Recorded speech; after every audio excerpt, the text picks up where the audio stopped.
주님을 맞이해서 우리 사랑하는 성도님들에게 우리 부활하신 예수님의 생명으로 충만하시기를 간절히 축원을 드립니다. 그래서 하나님의 사랑을 더 많이 받으시고 또 하나님께 또 더 많은 영광을 올리시는 그러한 하나님의 자녀들이 되시기를 예수님의 이름으로 간절히 축원을 드립니다. 저는 오늘 본 말씀 받들어서 인사를 해야 되겠죠. 옆에 계신 분들에게 우리 축복하겠습니다. 사랑합니다. 축복합니다. 우리 인사하겠습니다. 사랑합니다. 축복합니다. 네, 오늘 저는 본 말씀 받들어서 왜 주님은 갈릴리로 가셨나 라는 제목을 함께 은혜를 나누고자 합니다. 오늘 이 주일 또 이 시간은 또 우리 4월의 봄은 그 전까지는 한 번도 있지 않았던 그러한 시간이요 계절이라고 할 수가 있습니다. 완전히 새로운 시간이요 계절이라고 할 수가 있습니다. 오늘에 가득한 푸른 나무와 예쁘게 피어나는 꽃들도 거의 똑같은 거 보이지만 같은 나무에서 피는 것 같지만 완전히 새로운 그러한 생명들이라고 할 수 있습니다. 키가 더 자랐다든지 나무 풀잎이 더 많아졌다든지 하는 완전히 새로운 새 생명들로 가득 차 있다고 할 수 있습니다. 오늘 우리가 드리는 예배도 지금까지 드렸던 시간들과 다른 새로운 시간 안에서 과는 다른 완전히 새로운 시간 안에서 드리는 그런 예배라고 할 수가 있습니다. 그러므로 지금 드리는 우리의 예배가 너무너무도 중요한 것입니다. 지나간 과거의 믿음이나 신앙적인 경험보다 더 중요한 것은 지금 나의 믿음이라고 할 수가 있습니다. 나의 지금의 믿음의 모습입니다. 정말 오늘 이 시간 내가 부활하신 예수님의 새 생명으로 또한 새로운 믿음으로 충만해 있는지, 아니면 아직도 의심과 불신과 두려움 가운데 흔들리는 그러한 믿음의 상태인지를 돌아볼 수 있기를 바랍니다. 우리 주님께서 승천하신 날이 오기 전에 부활하셔서 제자들과 함께 하셨던 우리 주님께서 또 오늘도 우리와 함께 하셔서 주님의 사랑과 생명으로 충만하였으면 좋겠습니다. 여러분들은 부활의 생명을 어디에서 느낄 수가 있겠습니까? 우리 박지영 집사님은 창문 밖으로 보이는 그런 나무들, 꽃들을 보고 느꼈다고 했는데, 어느 목사님은 재래시장에 가서 그 예수님의 부활 생명을 느꼈다고 합니다. 잘 씻어서 정성스럽게 담아놓은 그 야채들, 그 여러 가지 봄 나물들을 바라보면서 정말 그곳에서 봄 향기와 더불어서 봄 기운을 느낄 수 있었고 생명을 느낄 수 있었다고 그렇게 고백하는 것을 읽었습니다. 우리 독일에서는 이제 슈파르겔, 독일의 인삼이라고 하는 그것이 그냥 많이 나와 있죠. 이것과 비슷하지만 한국에는 훨씬 더 많은 봄나물들, 정말 맛나는 그런 음식들이 가득 차 있는 것을 우리가 알 수 있는 것입니다. 제가 이제 인터넷에서 한번 찾아봤어요. 여러분들 그 사진 있나요? 없나요? 결정적인 사진이 없네요. 예. 흑백이지만 보세요. 예. 어떤 분이 우리나라의 그 밥상에 오르는 그 봄 반찬들을 쫙 올려놨습니다. 거의 한 25가지 정도를 올려놨는데 정말 황홀할 정도로 그 반찬 하나하나를 바라보면서 이제 물론 입맛을 다셨지만은 정말 이 나물들을 바라보면서 그 목사님이 왜 거기에서 부활 생명을 느꼈는가 하는 것입니다. 이 나물들이 겨울 내내 추위를 다 이겨내고 그 땅을 이겨내고 봄에 피어났다는 것입니다. 우리 예수님의 부활과 너무도 닮았다는 것입니다. 죽음과 같은 그 어둠을 이겨내시고 이제 생명으로 다시 부활하셨다는 것입니다. 만약 그 나물들이 땅속에서 그냥 겨울 내내 있었던 것처럼 머물러 있다면 어떻게 되었을까요? 그것은 그냥 하나의 씨앗으로만 남아있을 것입니다. 그러나 봄나물들이 땅의 어두움과 차가움을 이겨내고 생명의 향기를 내면서 땅 밖으로 나왔을 때 우리들은 그 봄나물을 바라보면서 큰 기쁨을 느끼게 되는 것입니다. 더 좋은 것은 이제 그 냉이와 달래들을 뜯어가지고 이제 된장에 풀어가지고 맛있는 된장국을 끓여 먹으면은 더없이 행복할 것이지만 그 나물을 바라보는 것만으로도 하나의 생명력을 느끼게 된다는 것입니다. 오늘 본문에서 우리는 부활하신 예수님을 목격한 두 여인을 보게 됩니다. 막달라 마리아와 마리아였습니다. 이 두 여인은 부활하신 예수님을 보기 위해서 예수님의 무덤에 가지 않았습니다. 오늘 본문에 그렇게 나와 있지 않습니다. 우리 예수님께서 십자가에 돌아가시고 이제 3일 동안 무덤에 계셨는데 그 안식일 다음 날, 그러니까 주일날이죠.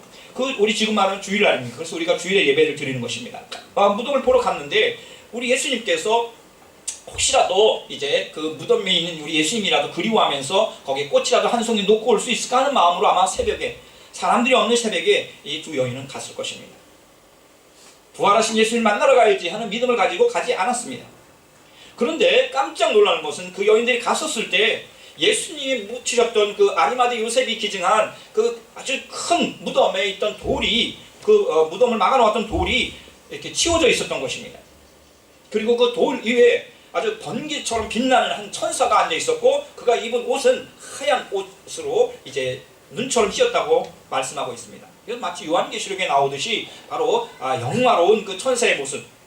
천사지만 미카엘 천사나 가브리엘 천사 둘 중에 한 천사일 수 있지만 우리 예수님일 수도 있다는 생각을 또 하게 해보게 하는 것입니다.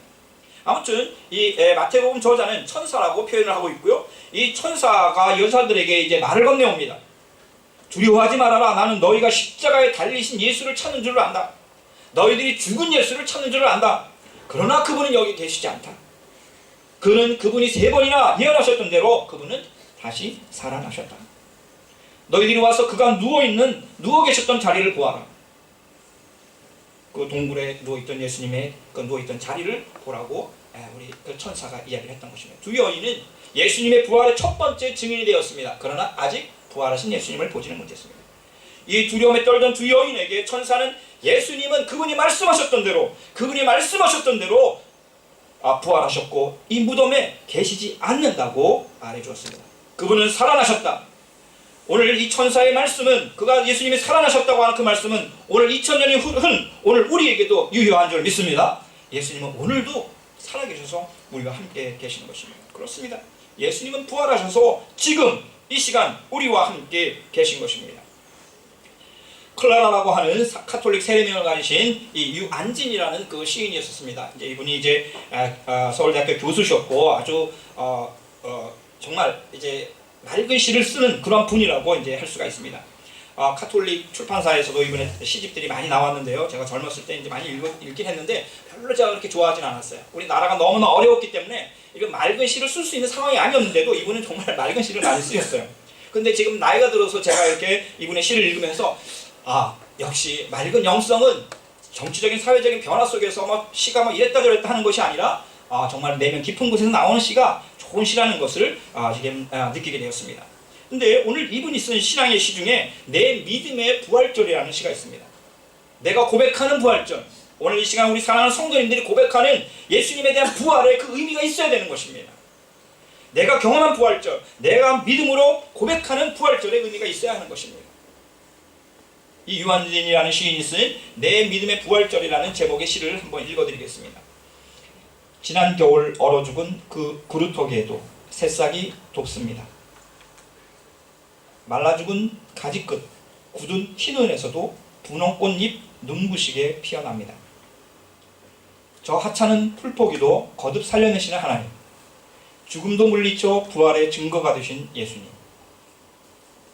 깊이 잠든 나의 마음, 말라 죽은 나의 신앙도 살아나고 싶습니다. 당신이 살아나신 기적의 동굴 앞에 이슬 젖은 풀포기로 부활하고 싶습니다. 그윽한 믿음의 향기 풍겨내고 싶습니다. 해마다 기적의 증거가 되고 싶습니다. 시라고 보기는 거의 기도죠. 여러분 한번 나중에 한번 찾아보시기 바랍니다. 내 믿음의 부활절. 정말 한번 암송해도 좋을 것 같아요. 정말 말라 죽은 그 끝까지, 죽은 줄 알았던 그 끝까지에서도 제가 우리 개마인드 하우스 마당에 있는 포도나무를 이렇게 보는데 이제 가지가 떨어져 있어서 제가 다시 이렇게 해줬는데 거기에 지금 벌써 파란 싹이 이렇게 그 나무가지에서 나오는 것을 보았습니다. 정말 강력한 죽은 나무가, 정말 포도나무는 보면 죽은 나무가지가 완전히 죽은 나무가지입니다. 그냥 이렇게 톱을 가지고 한번 쓸어주고 싶은, 다 죽었다고 생각해서 그절동 나무인데도 정말 벌써 가을에 열 맺기 위해서 벌써 봄에 푸른 이제 싹이 강력하게 나오는 것을 지금 보게 되었습니다. 정말 하찮은 풀포기도 거듭나게 하시는 하나님, 죽음도 물리쳐 부활의 증거가 되신 예수님, 깊이 잠든 나의 마음이 항상 우울하고 처지고 아무도 알아주는 것 같지 않고 섭섭하고 괴로운 마음들, 절망적인 그런 마음들, 그래서 잠이 들고 싶은 그런 깊이 잠든 나의 마음, 그래서 말라 죽은 나의 신앙, 말라 죽은 것 같은 나의 신앙도 살아나고 싶다고 이 시인은 고백하고 있습니다. 이 시인은 굉장히 믿음이 좋은 시인이에요, 제가 보기에는. 근데도 이렇게 자기 자신을 고백하고 있는 것입니다. 그리고 어떤 우아한 나를 알아보려고 하는 그런 거대한 꽃이 아닌 정말 기적의 동굴 앞에 이슬 젖은 풀포기와 같은 모습으로 내가 부활하고 싶다. 작고 연약하지만 아무도 도와주지 않지만 예수님이 부활하신 그 현장에 작은 증인으로 증거가 되는 풀포기로 부활하고 싶다고 얘기를 하고 있습니다. 그래서 믿음의 향기를 풍겨내고 해마다 매년마다 내가 부활하신 예수님의 증인입니다. 증거라고 고백하고 싶다는 것입니다. 이 시는 거의 제가 보기에는 기도라고 할 수가 있는데요. 이 시인처럼 우리 신앙이 작고 크고는 중요하지 않습니다. 하나님 앞에서 크고 작음이 얼마나 어리석은 것입니까? 내 믿음이 신실하고 내 믿음이 적다고 우리가 고백할 필요가 없는 것입니다. 오직 작은 풀잎처럼 보잘것없지만 예수 그리스도 부활의 생명으로 가득 차 있다면 그 생명은 너무너무 존귀한 것입니다. 이 두려움에 떨던 여인들에게 천사는 우리 주님께서 다시 살아나셨으며 빨리 제자들에게 가서 부활하신 예수님에 대해서 알리라고 말씀하셨고 갈릴리에서 만나자고 이제 천사가 얘기를 합니다.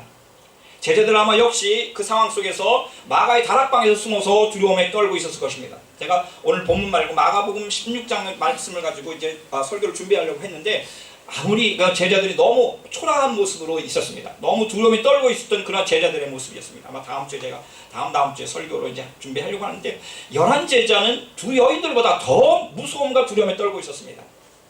예수님 돌아가셨을 때 그 현장에 있지도 않았지만 돌아가신 다음에야 그래도 좀 가봐야 되는데 그들은 아마 마가의 다락방에서 그 친구의 방에서 두려움에 떨고 있었을 것입니다. 그리고 그 두려움 안에는 사랑하는 스승을 배반했다고 하는 스스로에 대한 자괴감과 예수님의 죽음에서 오는 사랑하는 스승의 죽음에서 오는 상실감, 절망감으로 아마 가득 찬 그런 두려움이었을 것입니다. 이 제자들에게 우리 주님의 부활을 알리라는 것은 죽음의 권세가 예수님을 이기지 못했다는 것을 알리라는 것이었습니다. 두려움에 떨고 있는 스스로에 대한 절망감과 상실감과 스스로에 대한 어떤 참 어떻게 보면은 굉장한 자기 자신에 대한 그 어떻게 말할 수 없는 그런 표현들을 하고 있는 그 제자들, 갖고 있는 그 제자들에게 나아가서 예수님은 죽지 않았다. 너희들이 절망할 필요가 없다. 우리 예수님은 다시 부활하셨다고 하는 그 부활의 승전보를 알려 절망하고 있는 제자들에게 새로운 희망을 주는 노예의 호프농을 주라고 하는 그러한 이제 메시지를 주었던 것입니다. 지금 여자들도 두려워요. 그러한 상황 속에서 이 여자들이 할 수 있는 게 무엇입니까? 그러나 이 여인들은 천사의 말에 순종했습니다. 아직 부활하신 지 보지도 못했습니다. 빈무덤만 봤습니다. 그럼에도 불구하고 이 여인들은 예수님이 부활하셨다고 하는 그런 기쁜 반, 또 두려움에 떠는 그런 무서운 반을 가지고 이제 막 달려갔습니다. 제자들을 향해서 달려갔습니다. 아마 마가의 집에 있는 그 다락방에 숨어있는 두려움에 떨고 있는 그 제자들을 향해서 달려갔을 것입니다. 부활하신 예수님을 목격하지 않은 상황 속에서도 주님께서 부활하셨다고 하는 메시지를 믿고 전하러 달려가는 그 여인들에게 우리 예수님께서 나타나셔서 그들에게 평화를 전해주십니다. 우리가 예수님을 꼭 두 눈으로 봐야 되겠다는 그런 믿음, 우리 예수님께서는 도마의 그 믿음을 질책하셨죠. 보지 않고 믿는 그 믿음이 참다운 믿음이라고 말씀하셨던 것입니다. 이 무서움과 두려움에 섞여 있었으면서도 아직 부활을 보지 못했음에도 천사의 말을 듣고 달려가는, 아직도 자기 자신도 두려움에 떨고 있는, 그러나 큰 기쁨을 가지고 나아가는 이 두 여인들에게 우리 예수님께서 나타나셔서 샬롬 하고 말씀해 주십니다. 오늘 구절 말씀 보면은 갑자기 예수께서 여자들과 마주쳐서 평안하냐. 지금 여자들이 지금 두려움에 떨고 있는데 평안하냐가 예수님 이렇게 말씀하신 상황이 아니었습니다. 그러나 우리 예수님께서는 그 여인들이 지금 큰 기쁨을 가지고 전하러 가고 있는 그 여인들에게 하나님의 평강을, 하나님의 샬롬을 지금 말씀하고 있는 것입니다. 그 여인들 앞에 예수님이 나타났었을 때 바로 그들이 아직 눈을 목격하지 못했던 그 예수님께서, 부활하신 예수님께서 나타났을 때 예수님 부활하셨습니다, 예수님 다시 살아나셨습니다 하는 자기네 대한 믿음의 놀라운 증거가 나타났고, 또한 주님께서 다시 살아나심으로 인해서 돌아가신 줄 알았던 주님께서 다시 살아나심으로 그 여인들에게는 큰 기쁨이 되었던 것입니다. 평안하냐라는 우리 예수님의 그 말씀에, 잔잔하신 그 말씀에 여인들은 너무나 감사해서 발을 붙잡고 예수님께 절을 하였던 것입니다.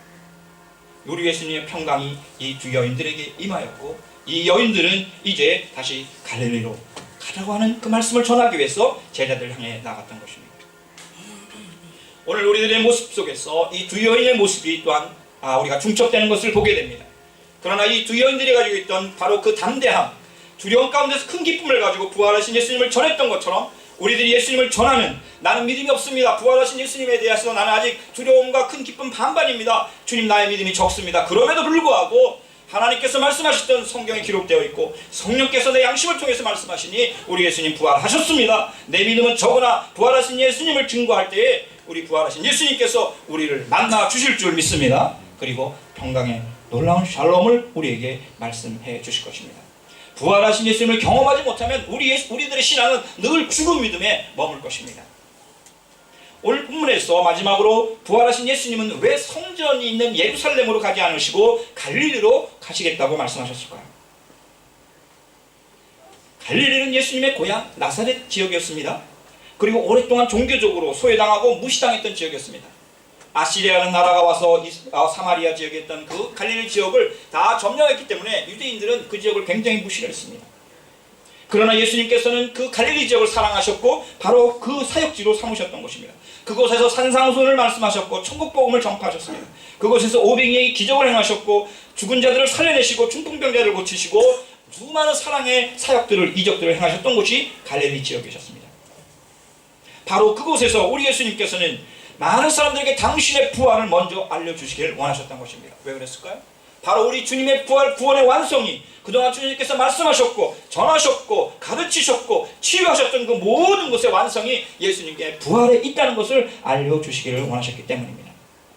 우리 예수님께서는 그래서 그들에게 그 구원의 놀라운 완성을 알려주시기를 원하셔서 갈릴리로 가셨고 그리고 다시 제자들을 불러 모아 제자들이 당신의 구원 사역을 이어가기를 원하셨던 것입니다. 다시 당신의 구원 사역을 이어갈 그 제자들을 갈릴리로 불러 모아서 이곳에서 내가 이제는 하늘나라로 승천하지만 너희들이 내 사역을 이어가거라 라는 것을 다시 한번 알려주기를 원하셨던 것입니다. 더 놀라운 것은 왜 갈릴리에서 만났던 그 제자들을 향해서 우리 예수님께서는 그들에게 완전히 다른 차원에서 그들을 대해 주십니다. 물론 우리 예수님께서 평상시에도 그런 마음을 가졌을 것입니다. 주님 말씀을 행하는 자들이 진정한 나의 형제요 자매요 내 가족이라고 말씀하셨을 때 거기에 담겨져 있지만 오늘 이 갈릴리를 향해서 가라고 말씀했던 그 두 여인에게 말씀하실 때 우리 예수님께서는 두려워하지 말아라. 가서 나의 형제들에게 갈릴리로 가라고 전하여라. 그러면 거기에서 그들이 나를 만날 것이다. 우리 예수님께서는 이제 그 제자들을 향해서 나의 제자들에게 갈릴리로 가라고 말씀하신 게 아니라 나의 형제들에게 갈릴리로 가라고 말씀하고 있는 것입니다.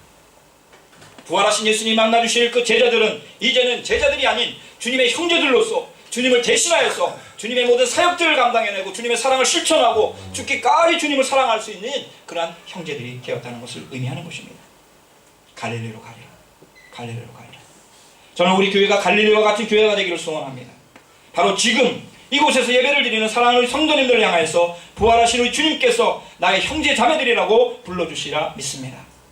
우리가 하나님 나라에 갈 때까지 부활하신 주님과 더불어서 생명의 향기가 가득한 삶을 살아가는 갈릴리로 가려야 했던 그 주님과 동행하는 아름다운 삶을 살아가시기를 예수님의 이름으로 간절히 축원을 드립니다.